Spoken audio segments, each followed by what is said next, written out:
vlog. Happy Friday.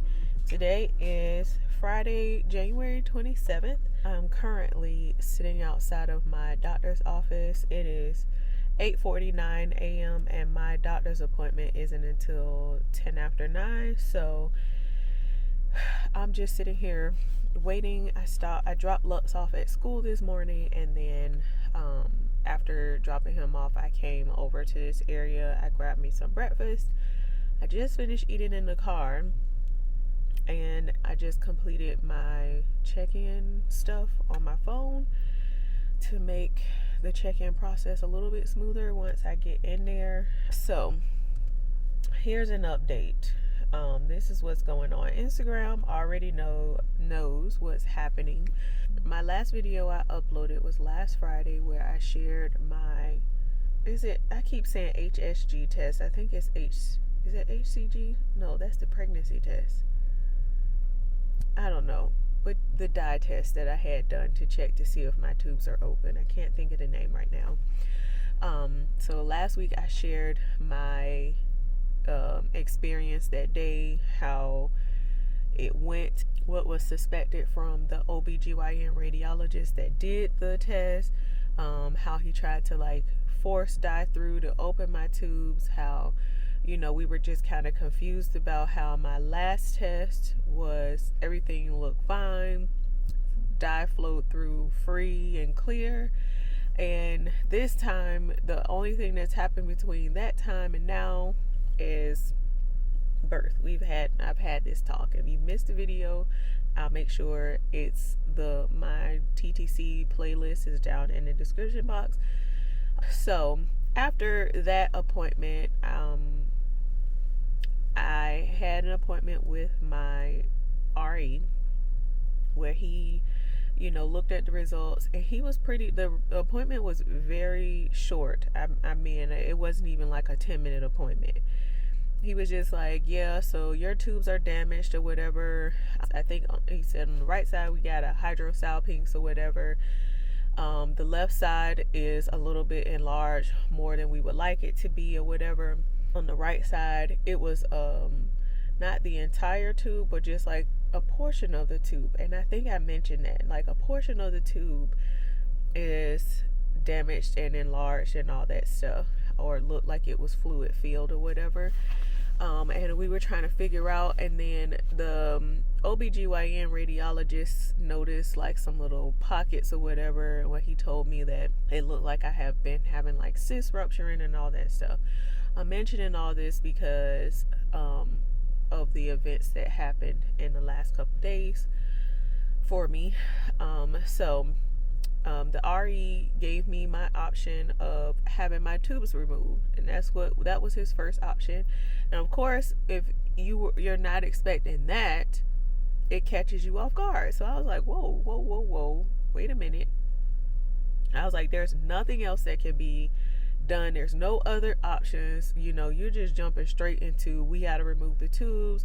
If it's fluid in there, the fluid backs up into your uterus, and it can make your uterus like a toxic place where embryo couldn't implant if one did get through, or the fluid can like wash the embryo away and all this stuff, he said.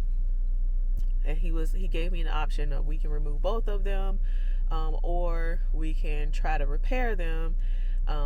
And then he started going into, because I was like, well, what would have caused it? That was my main thing. Like, how did we get here? In what instance with my body? He was just like, I don't have the answers, but he did say that he felt like I could have endometriosis going on, or something like, yeah, he felt like I could have endometriosis going on, and he wouldn't know for sure unless he went in to do surgery. And then he gave me the option of being able to try and clean up my tube as much as he could. And then I asked, okay, so if we did the tubal cleaning, unblocking or whatever, like, how long would I have to wait to start trying again and stuff? And he was like, immediately. But then he let me know that the concern would then be if the embryo implanted in my tube or whatever. And then with ectopic pregnancies, you can end up losing the whole tube. anyways. So he was saying that, the ectopic pregnancy would be what the concern would be or whatever. So they would have to monitor me really closely or whatever, but they would have to do another test to check to see if my tubes had closed back up or whatever in like 6 months or something like that. And so he tried to make me feel like I need to give him an answer that day, but I was like, look, give me a minute. You just gave me a lot to think about, a lot to process. My husband was not with me or whatever, and so I was frustrated, and I didn't want to make a decision while I was feeling emotional or whatever. So he was like, well, we'll give you through the holiday or whatever, and you come back in January so that we can have an appointment then, and you make your decision then. Well, January is here, and I canceled that appointment because I wanted to come to my OBGYN first to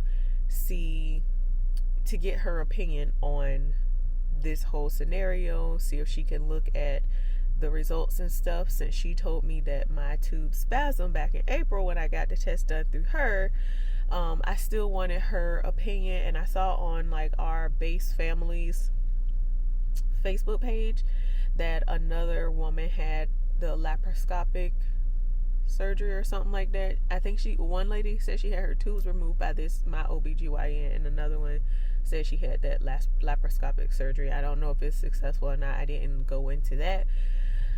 But I still wanted someone else's opinion before I just ran with it, because my RE was just like, yep, you about to have to do IVF, and we charged $20,000 for it, and just was just like real nonchalant, and I didn't feel like there was a whole lot of care in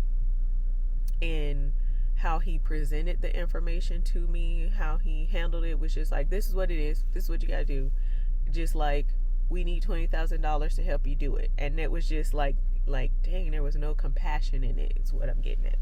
So that was in December. We are at the end of January. What has happened now?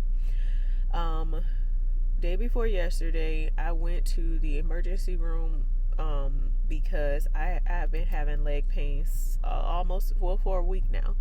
I'm currently still having leg pain, and I thought it would go away. I thought it was like starting up my sciatic nerve, which is usually in my left leg, that would hurt. But it's been both legs, and the pain isn't exactly the same as sciatic nerve pain. I was trying to just push through it because I was just like, my legs are hurting. I'm not exactly sure why, but hopefully it starts to like wear off soon. When it wasn't wearing off, my husband was just like, look, you need to go to the emergency room. I can't stand seeing you like this. We got to get something done. So went to the emergency room. Also earlier that day, I got bloated, and I had really bad like abdominal pain on my right side, and it was kind of like from my right side towards the middle of my abdomen. But because I got bloated and I felt like I was feeling like gas bubbles through my stomach, I felt like, it was like trapped gas, and I was just in so much pain. I have felt this before, but I always just chucked it up to like really bad like gas pains or whatever, and I sit with a heating pad, and it usually lasts for a couple days. What I found out on Wednesday when I went to the ER, I mentioned, I'm having this pain. I think it's gas pain or whatever, but I'm here because my legs are hurting. It hurts me to walk. My legs are starting to give out on me, like while I'm doing basic things, just like standing up and emptying the dishwasher or moving the laundry from the wash to the dryer is like taking a lot out of me. My legs are really like hurting and exhausted. And so came to the emergency room because when the doctor pressed on my left side, it caused a lot of pain on my right side. They were thinking it was my appendix or something rupturing. So they wanted to scan that, and then she told me that the pain that in my abdomen was causing the pain in my legs. And I was like, no, I just told you the pain in my legs started on Saturday. Today is Wednesday. This abdominal pain literally just started a few hours before I got here. So she tried to convince me otherwise, and I was like, no. She was like, well, we're just going to make sure we handle the abdominal because that's what's concerning me the most right now. And I was like, no, what's concerning me the most is my legs, because this is not normal for me, and I need you to look at my legs. So she was just like, we'll see, and walked off. When she got back to the little like doctor nurses station or whatever in the part of the ER that I was in, another like the man, he said he was an EMT. He did my IV when I got there and started my little fluid bag or whatever. He yelled from that little doctor nurses station to the little room that I was in and was like, she's gonna go ahead and put that ultrasound in for you for your legs. Like, I was like, first of all, there's no patient confidentiality or nothing here. You just yelling to the whole ER what I'm getting done, even though it's just a ultrasound. It's just still like the way they handled things was just not professional at all. So I got a CT scan done. I got an ultrasound of my abdomen. I got an ultrasound of my legs. It took forever for those results to come back. They also did blood work or whatever because they did the IV. All of my labs came back normal. I don't remember the one that they said was a little bit lower than, she said was mildly lower than what it should have been. But I don't remember what that was checked. But when she came back to give me the results, she was just more concerned about like my ultrasound for my abdomen, the CT scan. And this is where today comes in, because she said that my endometrium is very, very thick. And that is the tissue of your uterus. When it's super thick like that, the concern is that there's cancer or endometriosis.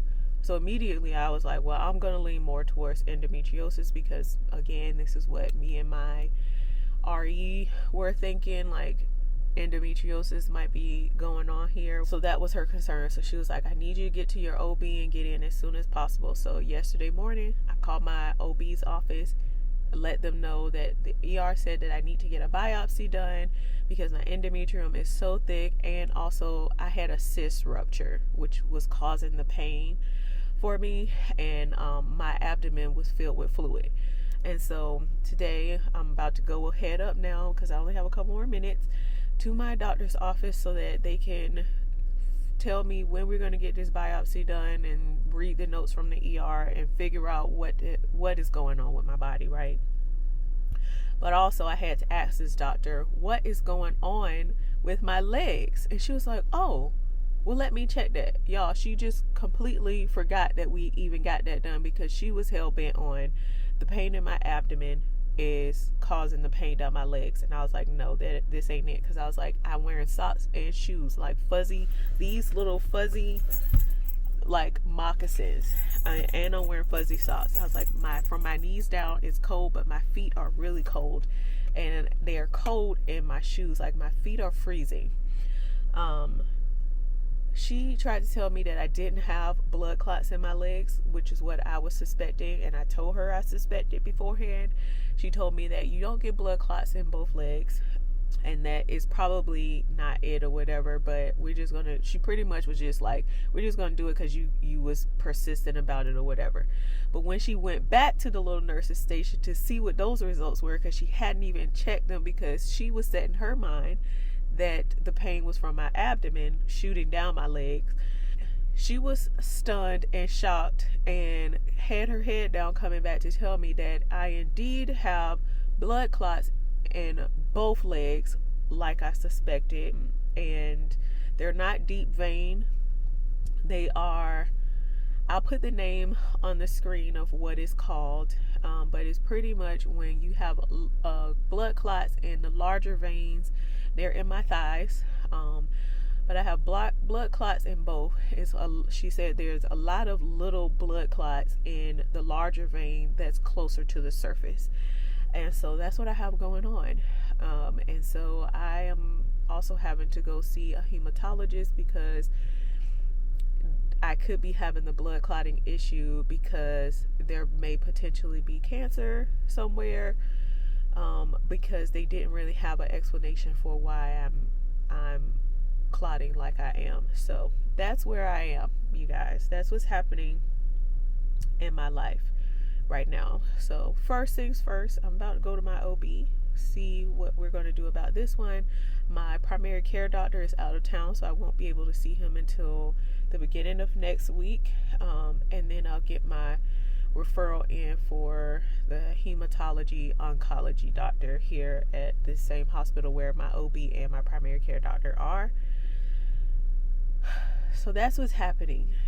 January has been a terrible month. I know you guys don't know on YouTube, but also Diesel has passed away, and it's been 2 weeks now, and I have really been struggling with that still. So we'll talk about that later.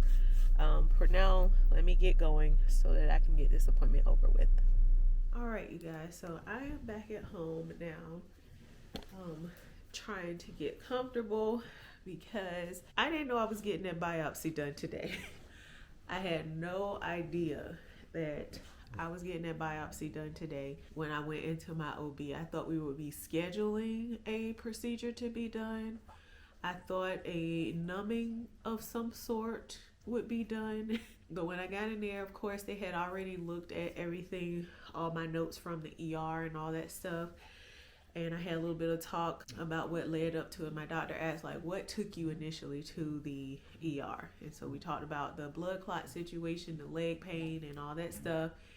And then we talked about the abdominal pain that I was experiencing. And she saw that, cyst burst and that there's fluid in my abdomen and all this stuff. She saw all that. We had to talk about it, what my pain was like, all that stuff. And then she was like, okay, well, we're just going to go ahead and get the biopsy done. I was like, today? And she was like, yeah, why not? I was like, I thought something needs to be scheduled and whatever. She was like, oh no, we don't need to put you down for it. She's like, your uterus isn't going to like it. And if you need to curse, that's acceptable. But yeah, it's going to be really quick and we're going to. And so I was like, okay, all right. I was like, but if I've done the HSG and that HSG was pretty bad, if I can do that, sit through that, then I'm sure this can't be too much worse. Boy, was I wrong. I was so wrong. Like, so wrong. Of course, they go in with the speculum and all that stuff. And I've said this before, but they have to use a longer speculum for me, and it's really uncomfortable. She went in with the speculum. I, felt her doing things or whatever. She told me she was like cleaning off my cervix before she could. The thing that they use to do the biopsy is like this long, kind of like with getting the HSG and stuff like that done, when you have to stick that long thing up through your cervix. And so I felt a little discomfort, but I thought she was still down there like cleaning my cervix off and stuff. I didn't know she had put the thing in.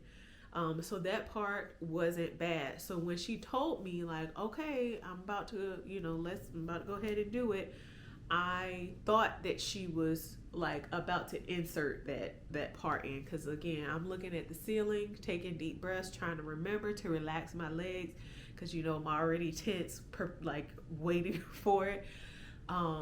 So that's what I was waiting for. That's what I relaxed for. And then she said snip, and I was like, shit. Like I had to cuss, and I ended up like the wall wasn't that far. I was like, oh my God. I was in there cussing on that table. I smacked the wall. I've never reacted like that. I've never responded like that. I can take some pain, but that was nothing. Like, I'd rather have contractions than to have that ever again. Like, that was so painful. So painful to get that whole procedure done. It was quick, but man, that little snip was mighty. We got that done. I also told her, I was like, before we go, I wanted to also let you know, like, you sent me the referral for fertility. I've been seeing them, and they did the HSG test over again, and I told her what the RE said and how I wanted a second opinion from her, and she was like, good, that's a good thing, don't just settle for what just one person says. So she was like, I'm gonna go in and see if I can pull up the labs from the other hospital, because it was done at another hospital.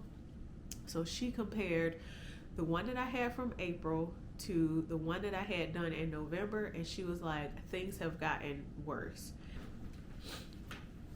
Hey. Hey, how you doing? I just sat down to record. Yeah. So she was like, things have gotten worse, and she was like, but I'm thinking you might have a little bit of endometriosis or something like that going on. And so I was like, that's what, also what he said. But I let her know that he went straight to like, we have to remove your tubes and all this stuff. And she was like, no. She was like, have you ever had a laparoscopy done? I think that's what it's called. I was like, no. She was like, so they've never even like looked to see what's going on in there. And I was like, no, he just went straight to like, let's remove the tubes. Like that was my only option until I asked him what else could be done. And then he talked about trying to unblock the tubes or whatever. And she was just like, okay, well, I can do a laparoscopy, go in there and see what's going on, see if endometriosis is there, the endometrial tissue, clean that up from the ends of your tubes, because she was like, fluid is filling your tubes, but it's not enough exudant. But she was like, there is some exudant, they saw some spillage or whatever, but the person who did it wasn't clear on which side had the spillage come from or whatever. So she was like, it could be endometriosis at the ends of my tubes or whatever, that she can go and like clean up and see if that'll help. So that's kind of like where we are now. She about the thickening of my uterine tissue or whatever, she was like, it's thicker, but it's not too alarming to her or whatever.